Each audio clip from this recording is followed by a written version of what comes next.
Share market in Kannada ಚಾನಲ್ಗೆ ತಮಗೆಲ್ಲರಿಗೂ ಸ್ವಾಗತ. ಇವತ್ತು ಬಂದು 5 ಆಗಸ್ಟ್ 2024 ನಿಫ್ಟಿ 50ನಲ್ಲಿ ಏನಾಯಿತು, BSE ಸೆನ್ಸೆಕ್ಸ್ನಲ್ಲಿ ಏನಾಯಿತು ಅಂತ ನೋಡ್ಕೊಂಬರೋಣ. Stock market update. ಭಾರತೀಯ ಶೇರ್ ಮಾರ್ಕೆಟ್ನಲ್ಲಿ ಇವತ್ತು ಅತಿ ದೊಡ್ಡ ಒಂದು ಕುಸಿತ ಆಗಿದೆ.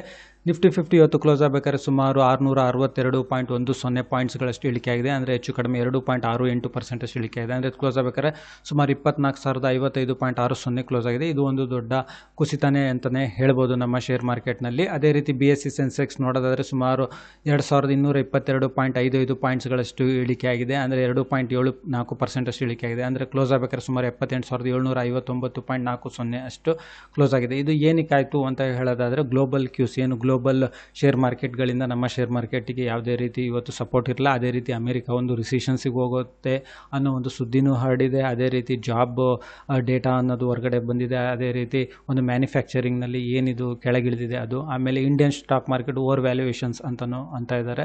ಹಾಗೆ ಈ ಎಲ್ಲ ಕಾರಣಗಳಿಂದ ಒಂದು ಶೇರ್ ಮಾರ್ಕೆಟ್ನಲ್ಲಿ ಇವತ್ತು ಸೆಲ್ಲೌಟ್. ಆಮೇಲೆ Q1 ರಿಸಲ್ಟ್ಸ್ ಕಂಪ್ನಿಗಳು ತುಂಬ ಚೆನ್ನಾಗಿ ಮಾಡಿಲ್ಲ ಅಂತ ಹೇಳ್ತಾರೆ. ಅದೇ ರೀತಿ ನಿಫ್ಟಿ 50ನಲ್ಲಿ ಅತಿ ದೊಡ್ಡ ಕಂಪ್ನಿಗಳ ಶೇರ್ಸ್ಗಳ ಏರಿಕೆ ಅಂತ ಇವತ್ತು ನೋಡೋದಕ್ಕಿಂತ ಇಳಿಕೆ ಅಂತ ನೋಡೋದಾದರೆ Tata Motors, ONGC, Adani Ports, Tata Steel, Hindalco Industries, power grids, SBI ಇದೆಲ್ಲ ಕಂಪ್ನಿಗಳಲ್ಲೂ ಶೇರ್ಸ್ಗಳಲ್ಲಿ ತುಂಬ ಇಳಿಕೆ ಆಗಿದೆ. ನೋಡ್ಬೋದು 7.31% ಟಾಟಾ ಮೋಟರ್ಸ್ ಇಳಿದೆ. SBIನೂ ಅಷ್ಟೇ ಒಂದು ಹತ್ತಿರ ಒಂದು 4.45% ಅಷ್ಟು ಇಳಿಕೆ ಆಗಿದೆ. ಹಾಗೆ Maruti Suzuki India, JSW Steel, Adani Enterprises, Infosys, L&T, Grasim Industries, Reliance Industries ಶೇರ್ಸ್ಗಳಲ್ಲಿ ಇಳಿಕೆ ಆಗಿದೆ.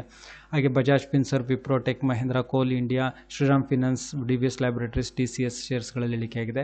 ಹಾಗೆ ಒಂದು ಹೆಚ್ಚು ಕಡಿಮೆ ಒಂದು 4 ಶೇರ್ಸ್ಗಳಲ್ಲಿ ಇವತ್ತು ಸ್ವಲ್ಪ ಏರಿಕೆ ಆಗಿದೆ ಅಂತ ಹೇಳ್ಬೋದು. ನಿಫ್ಟಿ 50ನಲ್ಲಿ top gainers Hindustan Unilever, Nestle India, HDFC Life, TCS, Tata Consumer Products ಈ ಶೇರ್ಸ್ಗಳಲ್ಲಿ ಬಿಟ್ಟರೆ ಇನ್ನೆಲ್ಲ ನಿಫ್ಟಿ 50ನಲ್ಲಿ ಮೇಜರ್ ಇಳಿಕೆ ಆಗಿದೆ. ಹಾಗಾಗಿ ಇವತ್ತು ನಮ್ಮ ಶೇರ್ ಮಾರ್ಕೆಟಿಗೆ ಒಂದು ದೊಡ್ಡ ಕುಸಿತನೇ ಅಂತ ಹೇಳ್ಬೋದು.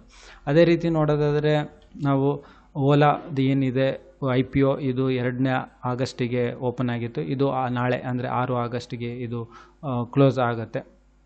ಸೊ ಇದು ಅಲೋಕೇಶನ್ ಯಾವಾಗ ಆಗುತ್ತೆ ಅಂತ ಹೇಳಿದ್ರೆ 7 ಆಗಸ್ಟ್ ಫೈನಲೈಸೇಷನ್ ಆಗುತ್ತೆ. ರೀಫಂಡ್ 8, ಲೀಸ್ಟಿಂಗ್ 9ನೇ ತಾರೀಕು ಆಗುತ್ತೆ. ಸೊ ಈ ವಿಡಿಯೋ ನೋಡೋದಕ್ಕೆ ತಮಗೆಲ್ಲರಿಗೂ ತುಂಬ ಧನ್ಯವಾದ. ದಯವಿಟ್ಟು ವಿಡಿಯೋನ ಲೈಕ್ ಮಾಡಿ, ಶೇರ್ ಮಾಡಿ, ಕಮೆಂಟ್ ಮಾಡಿ, ಚಾನಲ್ನ ಸಬ್ಸ್ಕ್ರೈಬ್ ಮಾಡಿ. ತಮಗೆಲ್ಲರಿಗೂ ತುಂಬ ಧನ್ಯವಾದ.